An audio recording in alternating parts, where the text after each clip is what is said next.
Alright guys, welcome to Formula 1 News. Day 1 of practice is done here in Saudi Arabia, and once again it's McLaren who are quite clearly the team to beat. Red Bull and Mercedes both showed signs of promise today, but once again the big enigma is Ferrari. Where are they? Because sometimes they look relatively competitive, other times, especially in the hands of Lewis Hamilton, they seem way off the pace. His struggles here at Jeddah in the ground effect era seem to be continuing. What's going on with that team, and what does the race pace data look like for tomorrow? Because if some of these numbers are to be believed, it could well be a foregone conclusion. Very much intrigued to your thoughts in the comments. Hit the like button if you enjoy. Subscribe if you're new. As always, I greatly appreciate it. So much to get into today. We're going to begin as follows with George Russell and the driver contract drama. Lots of talk today around Max Verstappen, where he might potentially go. And Russell made a very clear statement and basically said, look, even as good as I am, I can understand why Mercedes would consider signing Max. But as far as Russell's concerned, if he continues performing at the level that he is, it's not going to matter. And he says, look, everybody's got exit clauses, performance clauses. Even if you're on a big deal, it doesn't really mean anything. But one of the big rumours of today was that supposedly Aston Martin are offering Max a $300 million contract. Now, we talked about a $1 billion contract a while ago. I imagine this $300 million deal, 264 million euros, might be something along the lines of that money plus sponsorships and activations and potential partnerships for the longer term, which mean even more money. This money is not coming from Lawrence Stroll's pockets, but rather, according to reports, and I will say, it's not just Gazzetta and a couple of other sources mentioning this, right? Like, there are lots of publications speaking about this, and I want to say that there's probably no smoke without some sort of fire. Not to say it's going to happen, but Aston Martin can say what they want and deny everything, but I'd be surprised if there were so many rumours about this and there's no truth behind it, especially given that we know how these teams can well operate, right? We know that Lawrence Stroll's team, Aston Martin, they are title sponsor Aramco, Saudi company, and there's lots of talk that Max's money may be financed effectively like Ronaldo's money by the Saudi Arabian Sovereign Wealth Fund, or I think the PIF it's called, the Public Investment Fund. So that is an option. What's very interesting is the context we're going to get to in a second with what this could mean for Red Bull Racing themselves. And there was even another article on it here from this is actually a Dutch publication discussing it as well, that, yeah, apparently a $300 million deal could be on the horizon here. And obviously they're kind of reporting on the thing from Gazzetta, but there's just been lots of talk about it lately from a number of different sources that imply there could be an astronomical offer here on the table. Now, what's very interesting there is where do Mercedes play into this and where do other teams potentially play into it as well. James Vowles, who used to work for Mercedes, of course, gave a pretty interesting perspective on Max and says that obviously Max could deliver more performance than probably anybody else. I don't think anyone would deny that he is extraordinary in what he can do, but Vowles was pretty emphatic that if he was in charge, he would not be putting Max in the Mercedes because he comes with a lot of downsides as well that we have to acknowledge. And I think what Mercedes does have is a great culture with two drivers that are delivering near to the peak of the car and with one that's on the way up, of course, in Antonelli. So this idea that Max could carry some degree of risk. I mean, it's an interesting concept. I guess if you think your driver pairing is good enough, you may not want to risk the idea of having Jos Verstappen come into the stable and the potential complications that might ensue from that. And also the reality that can't entirely be ignored, that because Max is so good, the development of the Red Bull over the last few years has, let's say, got out of hand for the second driver. And Red Bull right now are basically incapable of winning a Constructors' Championship because of it. Not exactly like it's Max's fault, but it's just, a downside that you have to consider with Max's very extreme preferences for the way that he wants his cars to be built that maybe Mercedes don't need. Maybe other teams don't need either. Now, Aston say, we're not interested in Max. What are you talking about? No such truth to these rumours. It's normal for drivers or the media to speculate on the driver market. We have an amazing driver lineup that we are committed to and who are under contract for 2026 and beyond. So, yeah, sure, I guess, is what I'd say to that. And even George Russell was asked for his response to these rumours because there have been lots of rumours about George, one of which that he's getting a new deal worth $30 million a year, one of which that he's going to get kicked out by Max, and then another of which that he's been kind of frustrating to Max and the Verstappen camp by being so good that seat is not readily available right now. Russell's response was kind of interesting because he said to Rachel Brooks that, well, two of those, have maybe some degree of validity in them. And well, it's interesting that because he cannot simultaneously be getting a new deal and not getting a new deal. So either one of those is true and one of those is not. And maybe there's a feeling as well that Jos Verstappen and the Verstappen camp, and if Toto Wolff is pretty happy with George, that's maybe not exactly ideal for them. The other thing that is clearly not ideal is the powertrain for 2026. This has been the major discussion point over the last, ages really. Mercedes, they will have the strongest engine, we think. Will they have the best fuel? That's another question which is worth asking too. That could be a big differentiating factor there. But reports suggest that Red Bull Racing, Red Bull powertrains, have successfully created an engine and an electrical component. What they are struggling with is integrating both of them, which is, well, it's a bit of a problem. There is a rumour, apparently, according to the Spanish press here, that hallway conversations at Red Bull headquarters are underway, that they cannot seem to get the combustion and the electrical system working well perfectly together and sharing their energy simultaneously, which is, a problem which I imagine you would run into if you're trying to do something like this for the first time. The problem is, what do they do about it, right? If they simply cannot get their engine to work properly together, what is the conclusion for Red Bull Racing? What will they decide to do? What the article suggested is that what they could do is go to Honda. And this, I imagine, would cost a lot of money because Honda have a works deal with Aston Martin. But they would say to Honda, look, give us another year with your engines. Of course, not the current engines, but the 2026 engines, and effectively still be a Honda customer for another year while they give their engine to Racing Bulls and have that team help develop it. The Racing Bulls would act as a laboratory, and if an engine breaks down or doesn't perform, it wouldn't be directly blamed on the parent company, Red Bull or Ford, but on that other team. So this is a potential opportunity that Red Bull next year, they might have to strike a deal because their engine is so bad with Honda to stay as a Honda customer, basically. And that would raise very interesting questions, right? Because if it's true that Max has an offer from Aston Martin for all this money, and Aston Martin can say to Max, hey, we have Honda power, we have Adrian Newey, and we have $300 million. Red Bull say, we have Honda power, we have a team that did win a few titles a couple of years ago, we have no Adrian Newey, and we don't have enough money to pay you what they can pay. That is where the conversation starts to get a little bit interesting. But Red Bull this weekend, compared to Aston, obviously the more competitive team. Aston, once again, are nowhere, and the Red Bull is at least somewhere. They do have upgrades. It seems like they were working to some degree. Max seems not totally dissatisfied with the car today. It wasn't ideal, but it was certainly better than it has been before. So a couple of upgrades for Red Bull Racing.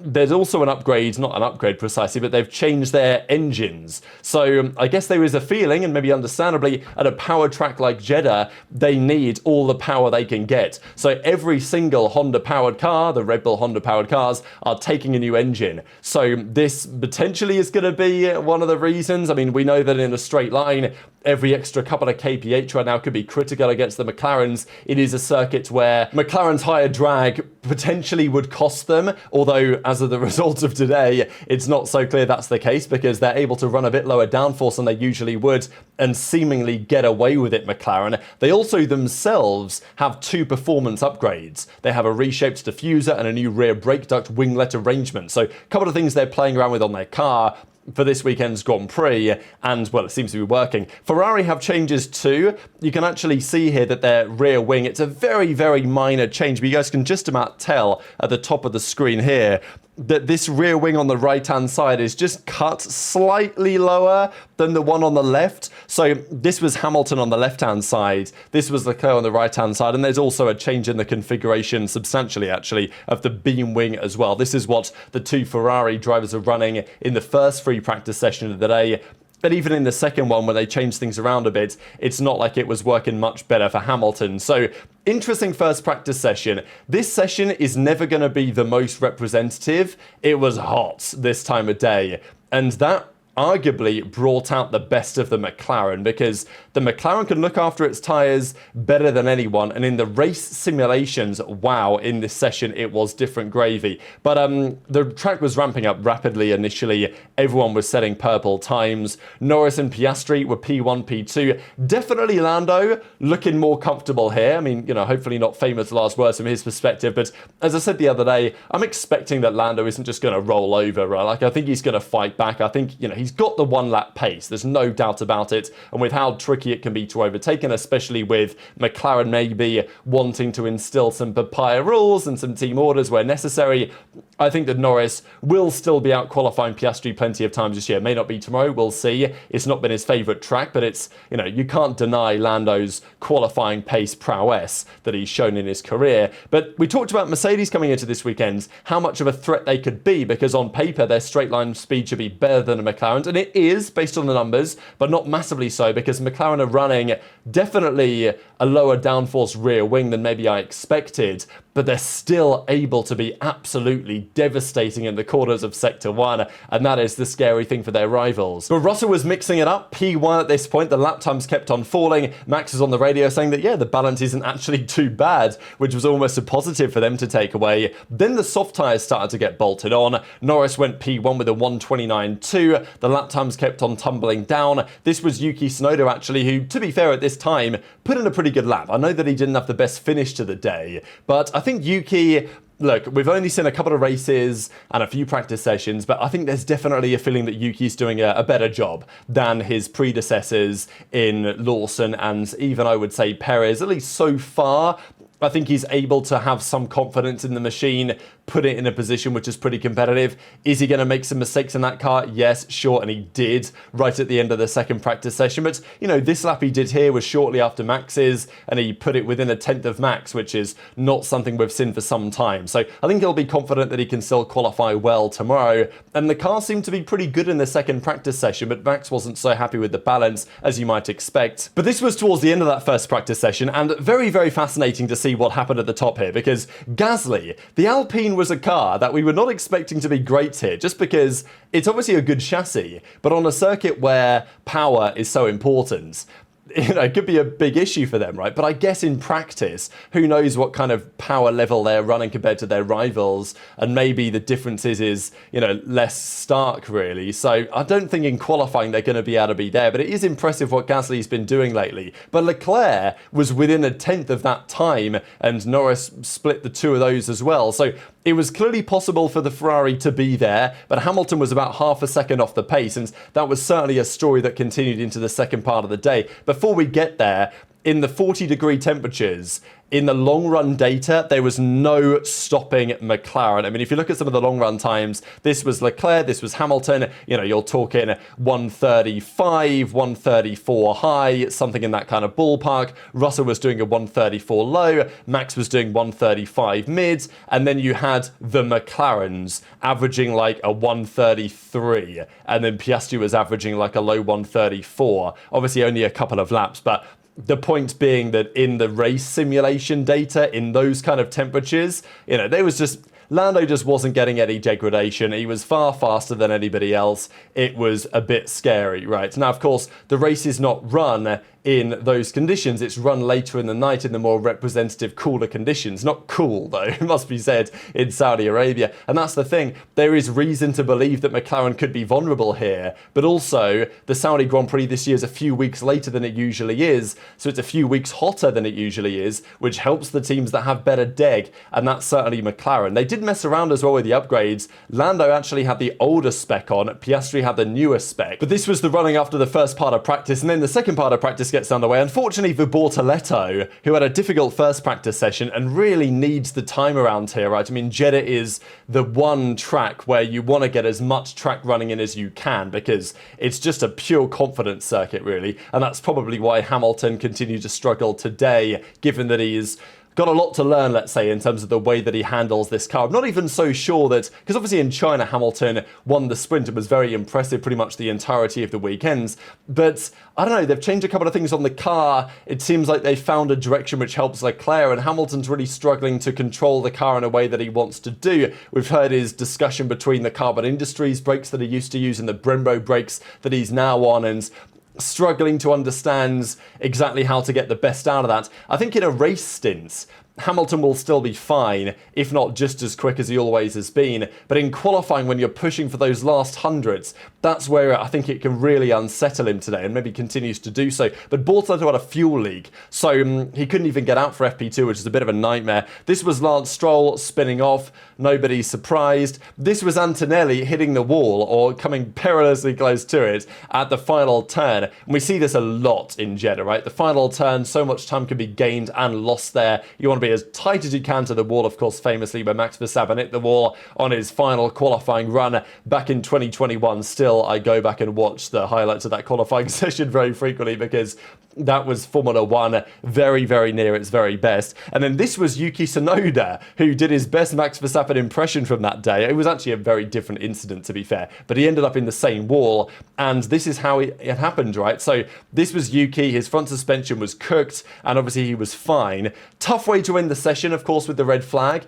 This is what happened. So Yuki comes into the final corner. Now, of course, when Max crashed here, he went in too deep. He locked the front left, and then on the exit, he tried to recover it, and it wasn't going to happen. But actually, Yuki just turned into aggressively. This is, it can be done around Jeddah, but he taps the inside wall. Like, he taps it there. He doesn't, smash it, but he gets a bit too close to the wall. He taps it, and then that was enough to just break the suspension. You guys can see here the suspension on the left-hand side just breaks, and there's nothing he could do other than just slam into the wall. So, it was only a small contact, really, but it was enough of a contact to send him into the opposite barrier, and that will be a repair job. Not a terrible repair job, but a repair job nonetheless. There was also this moment here with Alex Albon getting impeded by Hamilton.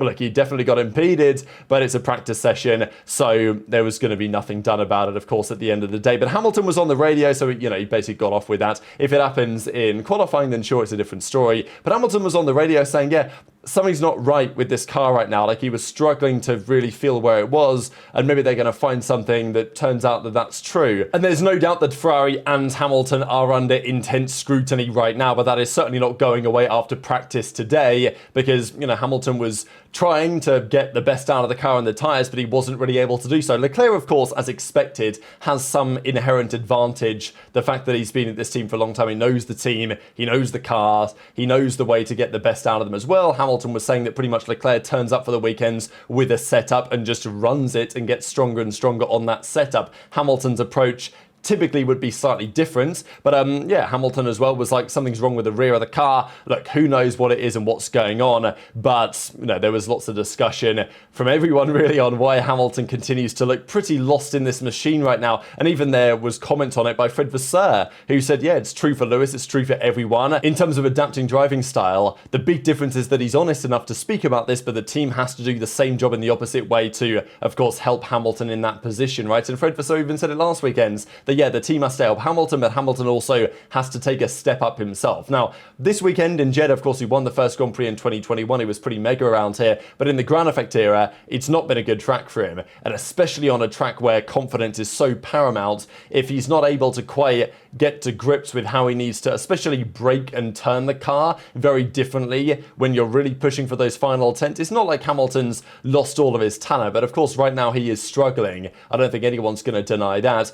And even in the hands of Leclerc, who still puts in good work, I would say, the Ferrari just aren't close enough right now. So before we look at some of the final numbers, let's look at straight line speeds, because these were the straight line speeds without DRS in, I think this was maybe the first practice session of the day. Yes, this is what they looked like. Piastri was the fastest, and this is a very interesting point, because we mentioned this over the last couple of days, that McLaren, their car is draggier.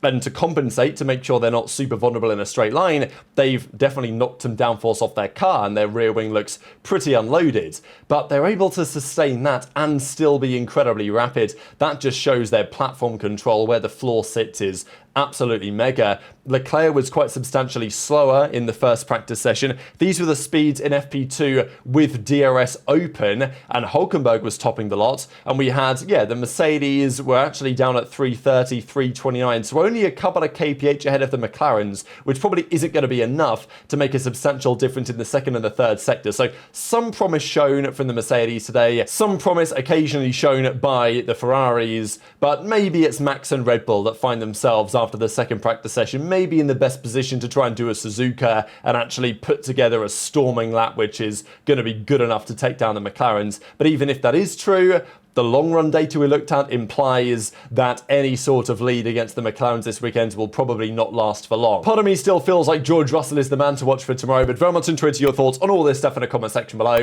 Hit the like button if you enjoyed, subscribe if you're new, take care, and I'll see you next time.